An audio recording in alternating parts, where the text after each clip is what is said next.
2 minutes.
Hello, folks.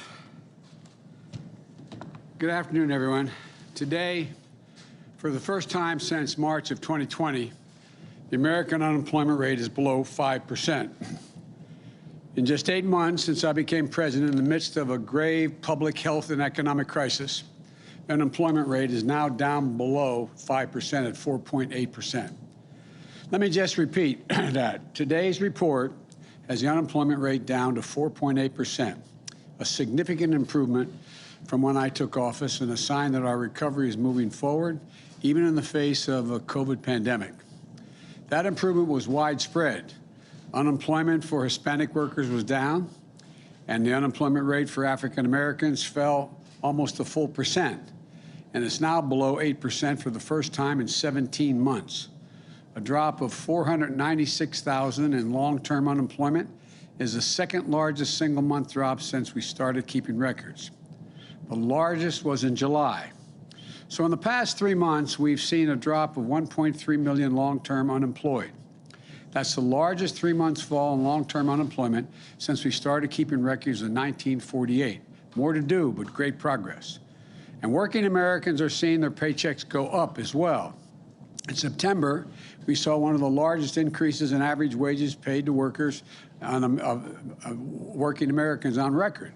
Today's report comes one day after the Labor Department found, in the third quarter of this year, the number of layoffs and job reductions was the lowest in this country since 1997. Overall, the unemployment report shows almost 200,000 jobs were created last month, over 300,000 in the private sector and 26,000 in manufacturing, offset by some seasonal adjustments in education hiring. The monthly totals bounce around, but if you take a look at the trend, it's solid. On average, 600,000 new jobs created every month since I took office. And in 3 months before I got there, that was 1/10 what was being created. It's 60 to 60,000 as opposed to 600,000 jobs a month. In total, the job creation in the first 8 months of my administration is nearly 5 million jobs. Jobs up, wages up, unemployment down. That's progress. And it's a tribute to the hard work and resilience of the American people who are battling through this pandemic, working to keep their businesses afloat. Remember, today's report is based on a survey that was taken during the week of September the 13th. Not today, September the 13th, when COVID cases were averaging more than 150,000 per day. Since then, we've seen the daily cases fall by more than 1/3, and they're continuing to trend down. We're continuing to make progress. Right now, things in Washington, as you all know, are awfully noisy. Turn on the news, and every conversation is a confrontation. Every disagreement is a crisis. But when you take a step back and look at what's happening, we're actually making real progress. Maybe it doesn't seem fast enough. I'd like to see it faster, and we're going to make it faster. But maybe it doesn't appear dramatic enough. But I, too, would like to, as I said, move it faster. We're making consistent, steady progress, though. And thanks to bipartisan agreements, we're making progress on funding the government and raising the debt limit so people continue to get their Social Security checks, the military continues to get paid, and so much more. We're making real progress on COVID-19 as well. More than 186 million Americans are now fully vaccinated. More than 75% of eligible Americans have gotten at least one shot. And COVID cases are down 40% in the past month. Hospitalizations are down over 25%. In July, when I announced the first vaccination requirement, about 95 million eligible Americans still had not been vaccinated.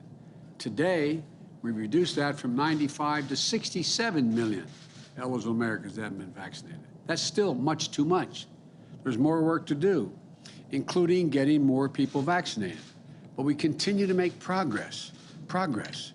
And the American Rescue Plan, which we passed shortly after I was elected, we made progress providing rent and mortgage relief to help keep roofs over people's heads. We provided checks in pockets and other benefits so families can put food on the table for their families.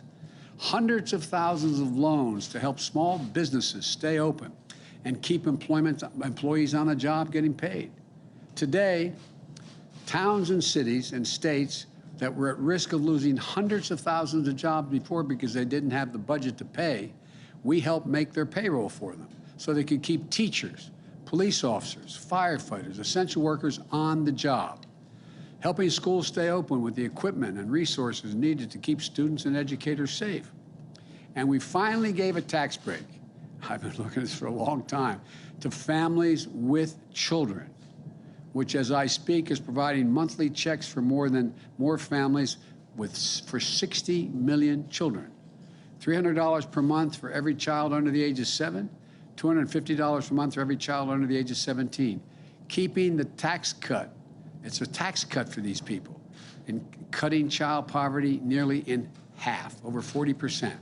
We're making progress protecting our air and water as well and our natural lands. Much more to do.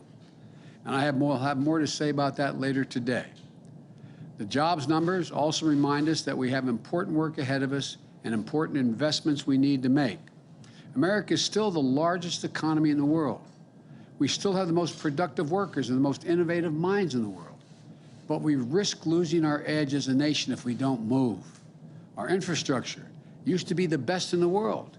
Today, according to the World Economic Forum, the United States of America ranks 13th in the world, 13th, on infrastructure, roads, bridges, ports, etc. We're among the first in the world to guarantee access to universal education back at the turn of the 20th century. Now, the Organization of Economic Cooperation and Development, catch this, ranks America 35 out of 37 major economies when it comes to investing in early childhood education as a percent of GDP. 35 out of 37. On all these investments that fuel a strong economy, we've taken our foot off the gas. And the world has taken notice, including our adversaries. And now they're closing the gap. Look, so it's essential that we have to regain the momentum we lost. As my wife says all the time, a professor she is, any country that out-educates us is going to out-compete us. The work of our time is to prepare ourselves to be competitive to win the fast-changing 21st century global economy. That's why I proposed two critical pieces of legislation being debated here in Washington right now. One focus on the investments we need to make in the physical infrastructure of America, roads, bridges, ports, etc. The second focus on the investments we need to make in the American people to make us more competitive. I know this is my legislation, and I feel strongly about it, but the people who have the most at stake are the American people. So we need to stay focused on what these bills will mean to the people who are just looking for a little bit of breathing room, a fair chance to build a decent middle-class life, to succeed and thrive instead of just hanging on by their fingernails. We need to keep an eye on what's fundamentally at stake for our country, the ability to compete and win the race of the 21st century as we did the 20th century, a race that other countries are doing everything they can to win. In recent years, China has spent around 3 times as much on infrastructure, 3 times as much as a share of its economy than the United States has. Our infrastructure bill makes investments we need to rebuild the arteries of our economy, the roads, the highways, the bridges, the ports, the airports, the rails. And we're going to allow us to replace lead water pipes, which are poisoning our children and families. It's ridiculous. Build a modern energy grid that can withstand storms and carry renewable energy across America. Make high-speed internet affordable and available to everywhere in America, and create good union jobs in the process of putting that together. We're going to make the largest investment in public transit in American history. And we're going to make the most important investments on our rail since the creation of Amtrak 50 years ago. But it isn't enough just to invest in our physical infrastructure. We're going to lead the world like we used to.